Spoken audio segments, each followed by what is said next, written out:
You're listening to the New World to Go podcast with your hosts, Redbyrd and BDLG. Hello and welcome to another episode of New World to Go. I'm your host, Redbyrd, and with me is BDLG. Bordy, how you doing tonight, brother? Good, man. Cowboys won. It was a crazy game. Feeling good. Good for your Cowboys. I mean, you know, that was a crazy game. I'll give that to you. I counted you guys out, man. You looked pretty terrible at the beginning. But we'll talk about that on our football show later. All right. So, guys, we're thankful to be with you. Thank you for downloading the podcast, listening every week. We appreciate that. If you don't mind dropping a 5-star rating, it really helps us out, guys. So if you're on Apple or wherever you're at, just leave us a rating. We really appreciate that. Also, we want to announce, we've had this for a long time, but we want to remind you guys, StudioLoot.com, if you hit the contact button, you can submit questions and everything like that to the podcast. If you submit a question, and we might be read on the podcast. So do that. Go over. We'd love to hear from you guys, even if it's just positive feedback, or maybe it's like, hey, we really like Redbyrd. Can he talk more? And maybe like that BDLG guy talk less. Then send those emails over to us at StudioLoot.com, and we'll probably take, if that's a suggestion you have, we'll probably take your advice. It sounds like a good idea to me. Bordy, we got a great show tonight. Specifically, why do you got to be so rude, man? What are you starting this show off on a wrong? Like, that's terrible, man. You're rude, dude. That's just rude, man. What? Dude. I've just given them example, man. You're like a bully, dude. You got your backwards hat on. You're sitting here today like you're somebody, and you're just taking shots. Listen, dude. I just wanted to give them an example. Like, it's just important. Like, if you suggest someone to do something, you want to give them an idea. Like, this is what we would like. But you could have used any. Okay, man. Let's just do the show. We got a great show for you tonight. We're going to talk about the November test. We're going to speculate a little about that. It's a big hot button topic on Reddit. So we're going to talk about what we think the November test might be, what it will look like, who will have access, all of those things. And then we're going to talk about, and this is something we're long overdue, and we think is probably, and I think most of you agree, one of the main flaws in New World in general, and that is the faction system. So we're going to talk about the flaws that we see, what alternative systems may look like, or if they choose to keep it, what changes need to be made to help that work more efficiently. So, Bordy, the November test has been announced, of course. They announced it back in the preview event. So there's a lot of speculation or a lot of questions about what that will look like. And so we're going to go through some information tonight, things that we do know or for sure that have been confirmed. And we kind of whittle this down a little bit into what we think the November test may look like. So, Bordy, one of the things that we do know is that closed beta will be in spring of 2021. So last time I checked on the calendar, November is not in spring. Is that right? I think that's correct. Yes. All right. So what are you thinking here, Bordy? Because we know alpha is on the rise. They're going to reopen up alpha testing, which is they're going to keep the same system, random invitations, and testing is under NDA. So we know that's coming soon. They haven't given us a specific date yet, but November may sound right. I mean, we're just around the corner, right? It's only a month and so away. So I think it kind of whittles it down, knowing that closed beta is in spring. It could be alpha, or it could be another preview event. So what are your thoughts on which one of those two it probably is? I don't think we're getting another preview event yet, man. I think it's going to be alpha for sure. I think it's going to be alpha, and they're going to start sending out random invites, I bet, in late October would be my guess. Okay, so you think the invites are going to come a little bit before the actual event occurs. I have to agree with you, man. Why have another preview event so soon? How much, and they did mention that they had already done some development, so there's probably some stuff within the preview event that we hadn't seen that they probably already had done. So, I mean, I guess that might be happen in November, but I'm with you, dude. I kind of doubt that the preview event would happen then. I would almost think, Bordy, that the preview event might happen after closed beta even, because you have a closed beta system where only people that pre-order the game can be in. Obviously, if you sign up to test beta, they will draw you randomly, kind of like they did in the preview event. But Yeah, but wouldn't that just be an open beta? Yeah, hey man, you said it. You know what I mean? Maybe they want to call it a preview event instead of an open beta. Wasn't that what that preview event was kind of like? I don't know. Kind of, I guess, kind of, but not really, because it was a preview event based on what was played before. Knowing Right. that there's going to be a lot of changes coming. So I think a beta is more like, hey, here's basically the finished product. We're just testing servers and bug fixing and then dropping the game. Yeah, that's a good point. I think that's a lot of like people's, or like a lot of the questions, especially with the kind of the meta of gaming in general right now, is everybody does like early access, pre-release alpha, and alphas are playable to anybody for like years and years. And the definitions. Oh, sorry. Go ahead. I was just gonna say the definitions of an alpha and beta have been completely blurred. Recently in gaming. Yeah, I would agree with that. But like you said, betas are typically like the game is done. We're just testing for bugs and trying to work out these bugs. So I agree with you. So, okay, they have said, Bordy, that another preview event's coming. So what would be your guess if it's not November and it's not in spring of 2021 when the closed beta happens? When are we going to see another preview event? Like February, probably. Like February or something to test servers, man, before alpha. So I would assume they'll use a preview event to get a mass amount of players in there to test servers and then go back into alpha a little bit and adjust some things before they open it up to closed beta. That would be my guess. That's what makes sense in my mind anyway. What I wish they would do, and what this is just me being selfish. I want in November for them to open it up and just let us play the game, man. Let us play through alpha. And then I don't know. That's like a double-edged sword, though. It really is whenever you're play testing the game, because then you can get some bad press. And this day and age, people really confuse like an alpha. Like, I think people get tired of hearing the term like, oh, it's alpha. Like, there's going to be a lot of things that changed. And I think gamers are used to a little too used to alpha and thinking that's going to be like, oh, well, this is the game now. I think there's some negative connotation that can come with that. So maybe it is a good thing that they're not letting us do that. Yeah. Man, it's hard to say, dude, honestly, because you look at the preview event and how generally positive the feedback was. And like, I don't think they expected that. If I'm going to be real honest with you, I don't think they expected how positive the actual experience of most players were in the preview event. I think the timing or the amount of time they gave access to the game was perfect. 10 days was a great amount of time for people to be able to open up and kind of rush into the game and test and try things out. But it's kind of hard because if you don't get feedback, if you don't get a feedback from a decent amount of players, then it's very potential. And we've seen this in MMOs here recently too. If you don't get that, wide group of collected data, you might make some bad design decisions, and then all of a sudden you release the game and 80% of people don't like it. So I don't know, man. It could go both ways, honestly. I'm with you. I don't think the preview event is in November for sure. And like you said, it makes more sense for them to do a closed beta and then an open beta. But then at that point, like, why even do an open beta, right? You're allowing everybody who's pre-ordered the game into the game in closed beta, and you're drawing beta testers from like a sign-up sheet. Like, who else is going to play the game at that point, right? I mean, I don't know. Yeah, I don't know. I don't know what they're going to do, man. But it would be nice, us as people that pre-ordered the game, to be able to play in November and just keep playing, and then not, maybe you have to be a person that has actually purchased the game to play it at that point. Maybe, I don't know. I don't think they're going to go that route. Dude, 100%.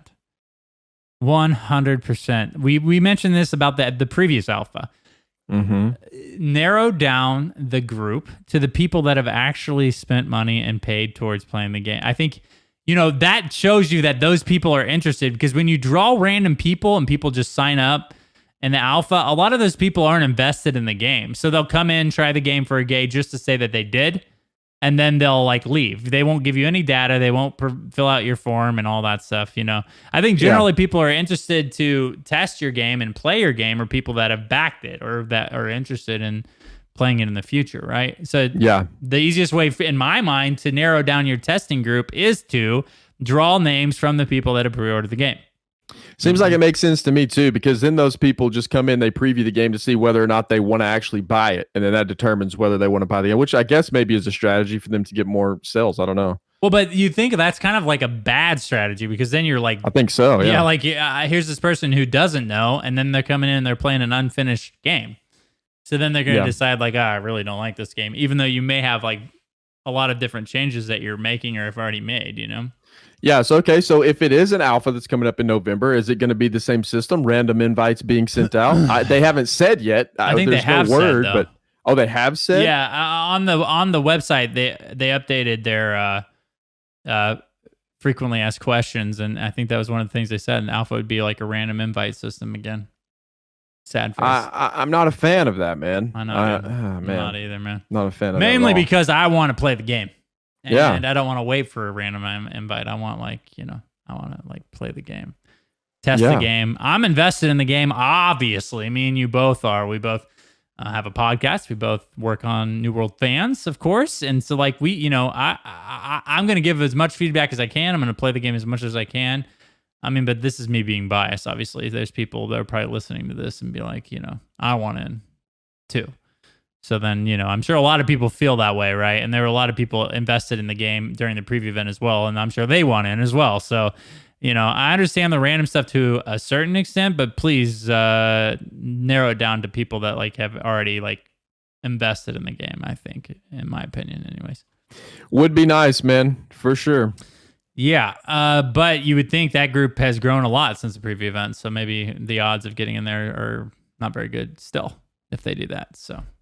Yeah. All right. Well, so this is our main topic for this episode, and this is one that I think is going to be fun to talk about because me and you kind of both agree that the faction system is something that needs to be completely reworked.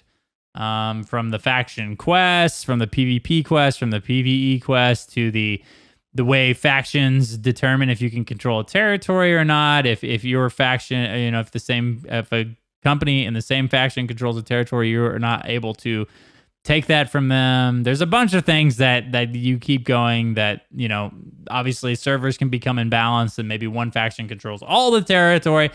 We can go on and on here. But today, me and you are going to sit down and kind of discuss what we think the main flaws are, what the alternative systems would be, maybe just entirely different from a faction system, what they could do to kind of change those around. Obviously not nothing massive, like completely scrap the entire game or anything dumb like that. We're going to be constructive about this. We believe in constructive criticism 100%. Also, if they don't completely change it, what could they do to the current system? Some changes that they can make that would turn that around. So first, Bordy, what are you, in your mind, what are the main flaws to the faction system in its current state?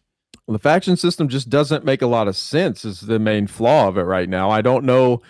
So let's pretend that there are no factions in the game. What would be different?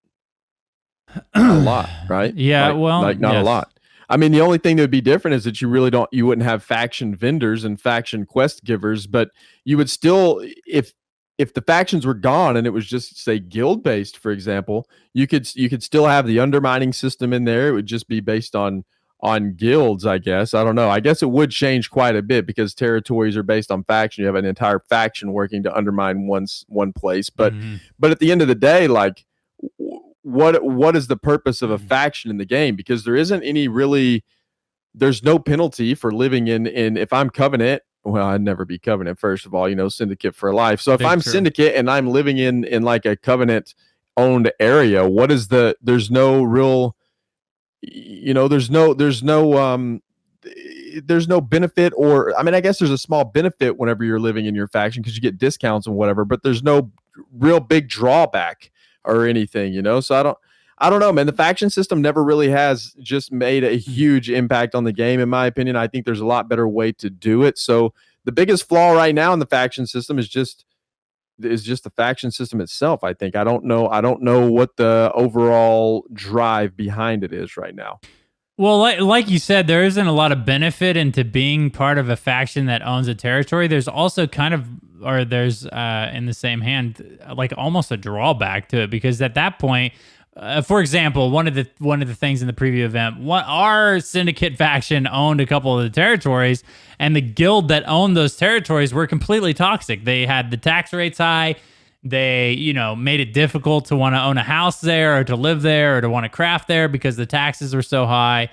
And that detoured us because like, we can't even take the territory from them if we want to, you know what I mean? Because the Syndicate faction already owns it.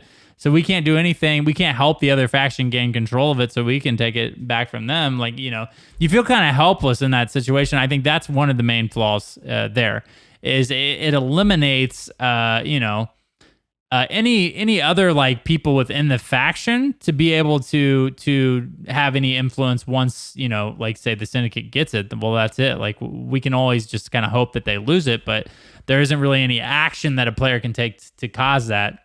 And, one of the main things, and I see this happening, and me and you both do, is when the game goes live, there's not a current system in place that allows, or helps aid in the balance of those factions.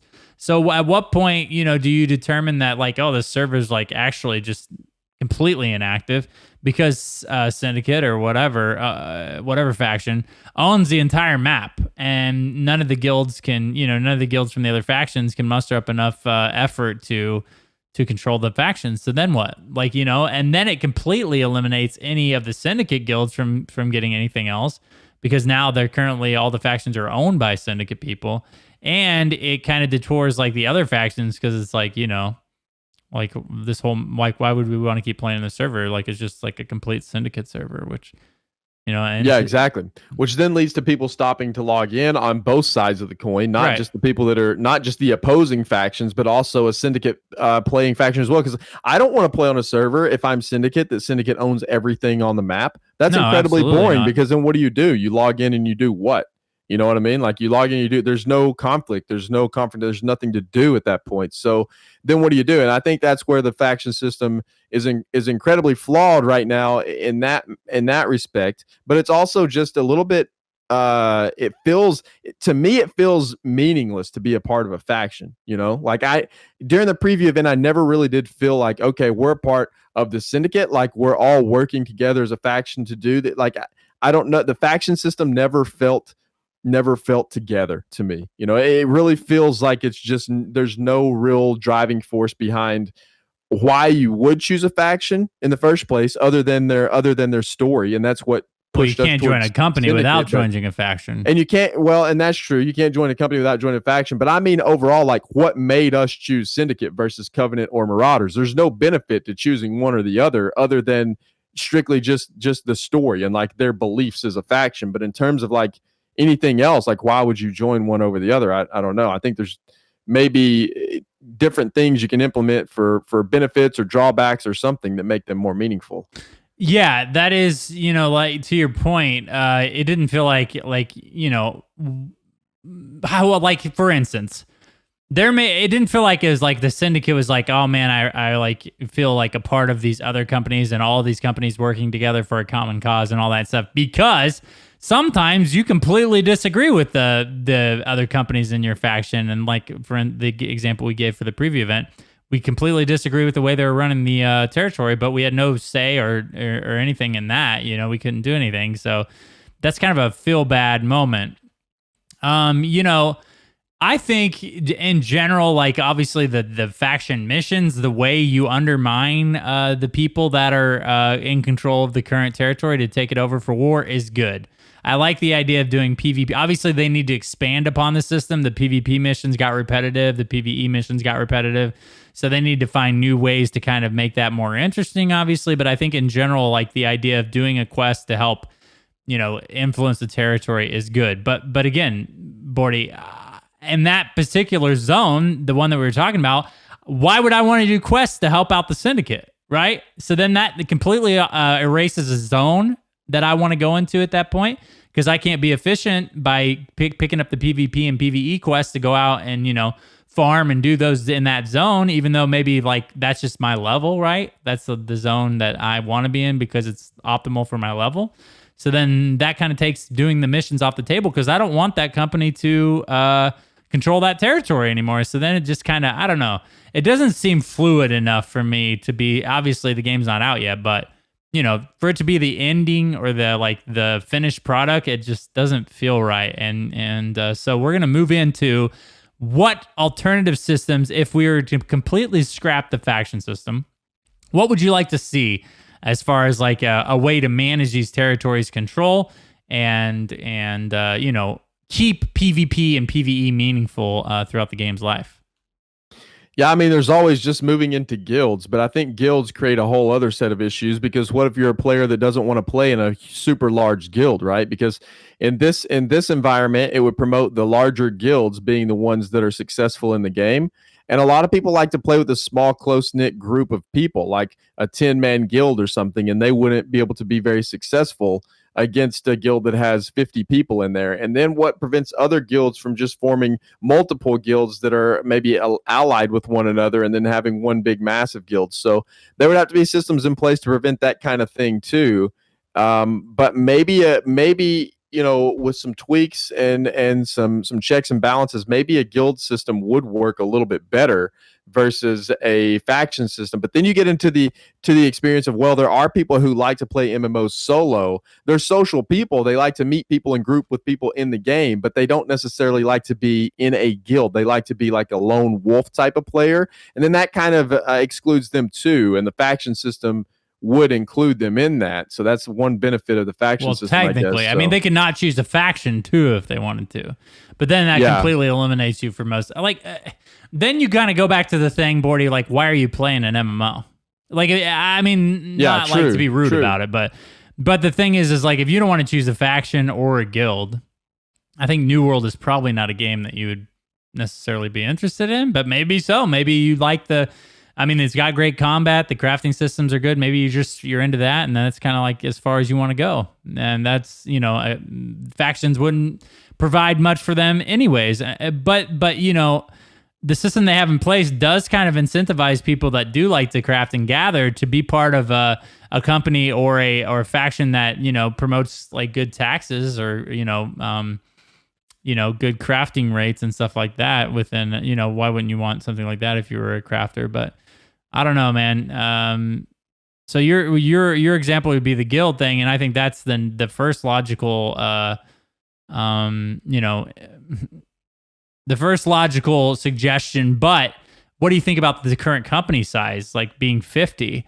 Because you and I both know, and it happened on our server as well, then people just instantly create, the Syndicate 2 or the Revenant 2 or the Revenant 3. And then at that point, like the faction again, or the server again, it just gets overran by one faction and then one guild. Yeah, I think that's a tough one, man, because I think there's always going to be alt guilds. If you cap a faction or if you cap a guild limit at 50 or even 100 or whatever, there's always going to be these people who just create these massive guilds, and then you have the same problem because then you just have all these guilds working together. I think maybe the only way to counter that would be to provide incentives or rewards to the guild who actually wins the territory or whatever, and then they get extra incentives and extra rewards, and so then the guild that's kind of allied or whatever, they don't really get those benefits. So then that would kind of push you in the direction of having separate guilds, I think, because you'd want those benefits or rewards depending on what they are. But yeah, they kind of have something like that right now, but it's like completely random. Like, if 3 of the same guild, like say Revenant 1, 2, 3, we all help influence and take over a zone, well, then it randomly rolls who gets control over it in the first place. Yeah. So I guess that can maybe... Actually, it wouldn't detour it at all, because why would you even care? Like, which of the 3 of your little subsection guilds? It actually increases your chances of actually getting control of a territory if you really have one leader over the 3 guilds, because then you have three times more chances to actually get the role at that point if all 3 of your guilds help influence that territory. Yeah. So what about this? What about cutting the factions down from 3 to 2? And having just 2 factions vying for control versus 3. Would that help anything? I haven't really thought a lot about that. I would lean towards no, because then one of those factions is going to become overpowered, and then you're going to have the same type of problem, right? And then at least this way with the 3 way faction, if the 2 other losing factions get sick of the winning faction, then they can team up and try to overcome the stronger faction, I guess. So I would say no, honestly. But as we talk about this, you kind of see the conundrum, right? Like, what is the good? What is the good suggestion or example or the change that they could make that, that wouldn't involve factions. Yeah, it really is kind of tough, man. What about something similar to like a lattice system for sieges that ESO does, where you have these little outposts everywhere? I don't know if it would work very well in New World or not. I'm just kind of spitballing and throwing out suggestions here. So, you have like a lattice system where you break it down and now you only have two factions. And then, maybe you have one of the factions that starts in the north, one of the factions that starts in the south, and then in the middle of the map is where all of your basically your end game really high end content is, and then each of those people push into the middle, right, and then they can start to encroach on the enemy's territory after that. They kind of can keep pushing up and gain control over their territory like a lattice system. But then if they end up controlling the whole map or something, then that would give the opposing team like this incredible buff or some way of our option to push back if they were a little bit weaker on the server or something. I don't know, man, just something like that to make it a little bit more interesting, I guess. Then that would give people something to do all the time versus timed sieges as well. And then that could fix some of the problems with the undermining system that we currently have. Right. Yeah. And that could be definitely one of the other things. We don't know what the map size is going to look like. We don't know, if maybe a lot of speculation is kind of around that, the northern part of the map that was part of the preview event is actually the middle of a map that goes three ways, and then each faction is going to have sort of like Cyrodiil, a spawning point in the corners, and everybody's gonna work their way toward the middle as far as territory control and everything like that goes. And if they do a good job of making particular pieces of material and crafting items that are necessary for different things only available in one zone, that could cause a lot of interesting conflict and who controls what zone, and having to move all the way from your origin or your origin point for your faction to move down into another faction's territory to try to get a hold of a settlement. That could be cool. If that is true, if the map stays the way that it is right now, then, how is that going to work, right? Because the in-game zone is always going to be in the north, and then there's only going to be certain amount of territories that are touching that zone. And so then you would think, once you get to end game, why wouldn't you want to control one of those three territories? And then, what is the value in controlling the other territories, right? Or there's just kind of lesser territories that you have to settle for if you can't control the ones around the in-game zone. Yeah, maybe so. And then you just don't get enough, as much taxes or whatever. Seems like those guilds would be a lot less fruitful, or factions that control those areas would be a lot less fruitful than the ones that control the in-game areas. So right, which again, it kind of leads down that path, right? So the stronger guilds or the most populated faction gets the better zones, which allows them to gain more power, which leaves out the lesser faction to control the lesser zones, which nerfs kind of sets them back. It's like a snowball effect for sure. It's tough, man. It is tough sitting here trying to spitball these things and figure out what would work and what wouldn't. I mean, sitting here being an armchair dev is, they obviously know a lot more than we would, and I'm sure they've thought about these things from all of these angles. But it's hard. It's a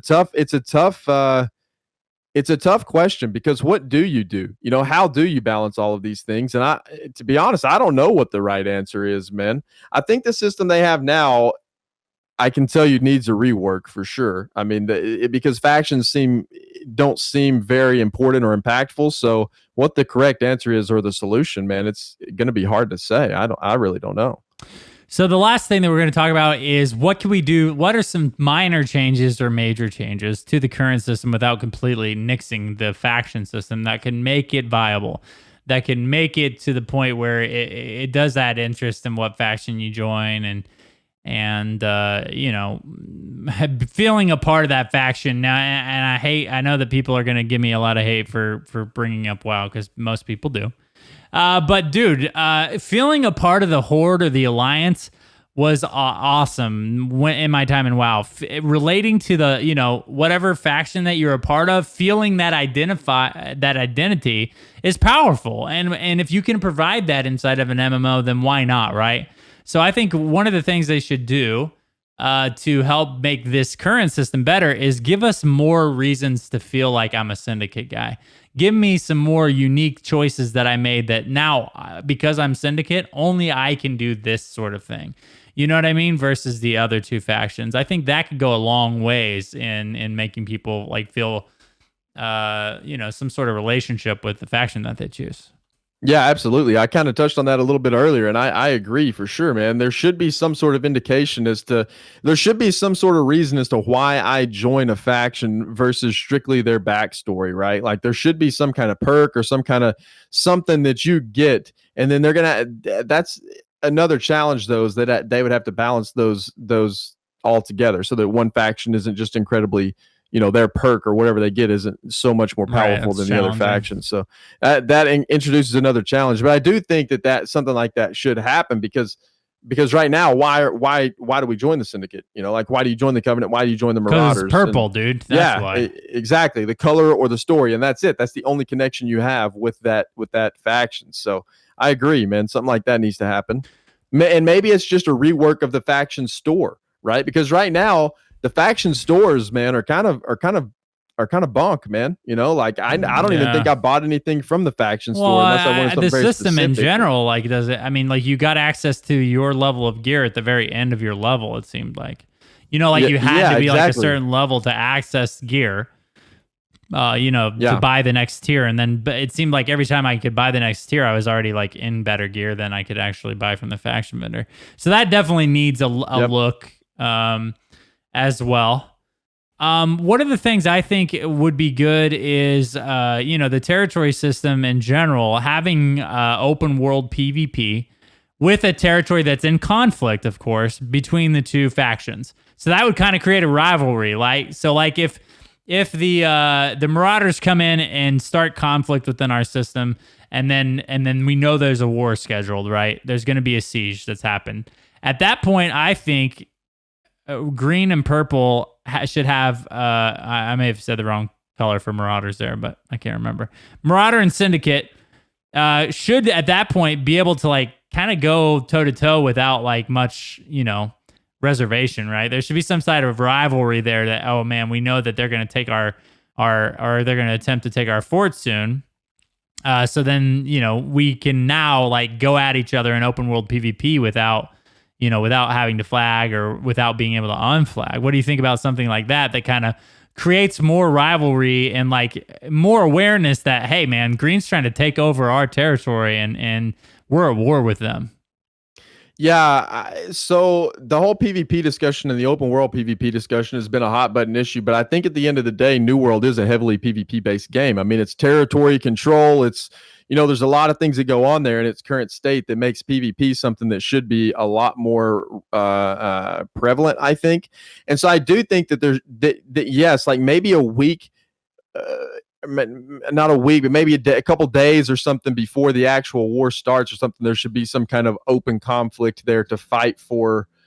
I don't know, maybe there should be an opportunity like, okay, now your faction is, or now this territory is able to be undermined, but in order to undermine it, the other factions have to come in here and they have to capture this little outpost or something, and it's all open world PvP for a week or whatever in that zone before the actual siege happens, something to that effect. I don't know, man. And I'm with you. The New World is centered around conflict and PvP and sieging and territory control. Mm-hmm. The more you try to get away from that, the less of an identity the game actually has. And then therefore, it's one of those, if you don't stand for anything, you'll fall. Wait, what is it? If you don't stand for anything, you'll fall for everything type of thing. Whereas like if you don't have any like strong stance on something, then no one's going to enjoy your game, right? And that's always a risk that you take when you kind of, you go down that path and kind of like try to make sure everybody likes your game. It ends up like, actually causing less people to like your game. So, I mean, that's challenging to do. Obviously, as a dev, you mentioned the armchair dev thing. Neither one of us are capable of making these decisions. We're here to speculate, talk about it for fun. And I could see where, again, they need to lean more into the PvP thing. They need to create more identity, reasons to hate the other factions. You know what I mean? There's nothing that I hated more than as a horde character, some alliance scumbag coming up there and ganking me when I was trying to level up, and they'd come in and harass me and spawn camp me. That made me hate alliance horribly. You know what I mean? Stuff like that can actually create like positive, like, relationships in the game. Like, cause now, I'm going to go group up with someone inside of my faction, inside a syndicate.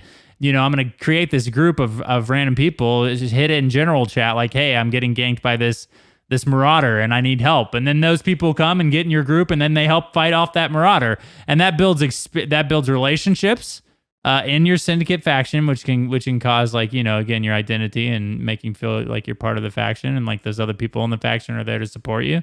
And again, it adds to the gameplay, because you really do feel like there's this World of Eternum is like in conflict and at war with each other.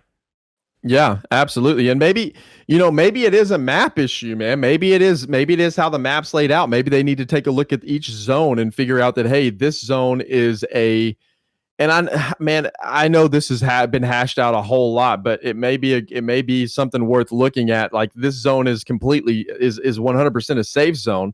Then all these other zones, whenever they're in conflict, they're open world PvP faction, V faction type of stuff. And then if people don't want a PvP, they can go to one of the safe zones. But being in a safe zone, you can only do so much there, right? Maybe there's crafting stations are limited to tier 3 or something, and there's just these settlements that you can't really push past a certain level or whatever. And I don't know, man. Maybe that's part of the issue. Maybe they need to take a look at the map and the zones and how all of that functions, and maybe that'll help some of it. Well, what you brought up is interesting, because, like, obviously from our time in the preview event, not every zone was in conflict at once. They just seemed to rotate. Like, oh, this siege window is now, like, this is in conflict, and this siege window is opening now, and so then there were other zones that weren't at conflict or weren't at war that you could go into without any risk, and those players could do that. But it does create, like, again, a very interesting thing when, oh man, I really need like emeralds, and emeralds are only available inside of this is just like an example, but inside of Everfall. So then now Everfall comes into conflict. That gives me more reason to go into that zone to help resolve that conflict, is because, dude, I really need to get back to farming emeralds. So I need that. You know what I mean? I need Everfall to be controlled by my faction or whatever, or at least for the war to be over, right? So I don't know. I think they need to look at all of these things, obviously, and I'm sure they are and already have, maybe, to kind of see what makes sense in the faction system, and making it more responsive and making it feel better for a player to be part of a faction. One of the things too, and this is something that we have talked about a lot in the past, is they need a way to balance the factions. There needs to be a way where it incentivizes the lower powered factions or the less influential factions to gain control again of a certain particular territory. Because what we don't want to see is servers die because of, like what we said, it's completely controlled by one faction. Yeah, and maybe the counter to that is like some sort of buff system that I had mentioned earlier with kind of the lattice system. So I don't think a lattice system would work in New World. I don't think it fits. But like a buff system, if one faction, say the Covenant, owns 0 territory, maybe if they don't own any territory at all, they get like a damage buff or something until they take over a territory, or it's something to that effect, to try to help balance out some of the weaker factions. So if one of these factions doesn't have enough numbers, well, then that's counteracted by having almost a constant buff because you don't own territory or whatever. And I think another thing that you brought up earlier that was very interesting too is like the fact that we as a syndicate can't undermine another syndicate territory.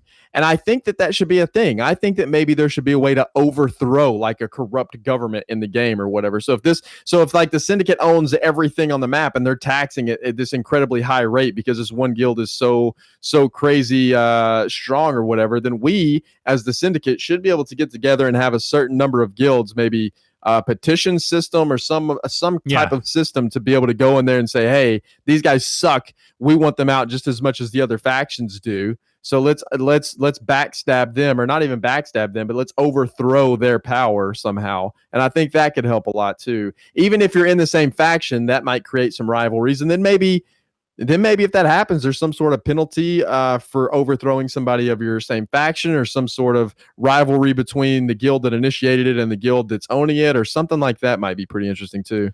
What about some sort of way to change your faction, but it limits you from joining the highest population faction, sort of thing? So maybe you can defect, but you cannot defect to the faction that owns the most amount of territory at that point.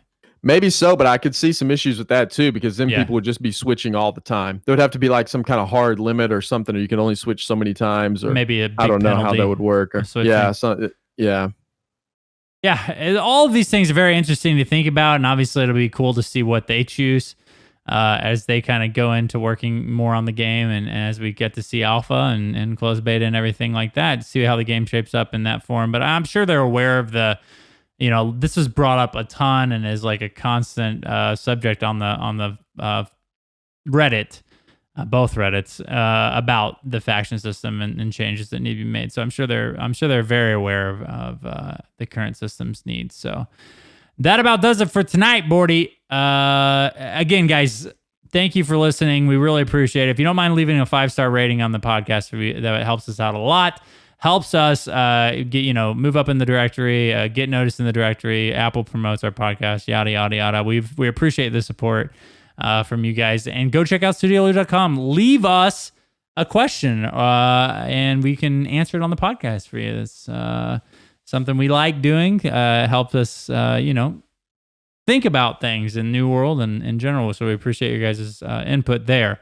All right, Bordy, that does it. Why don't you tell people where they can find you on the internet?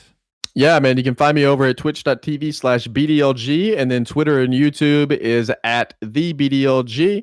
Just dropped a video on New World not too long ago, so go check that one out over at youtube.com/thebdlg.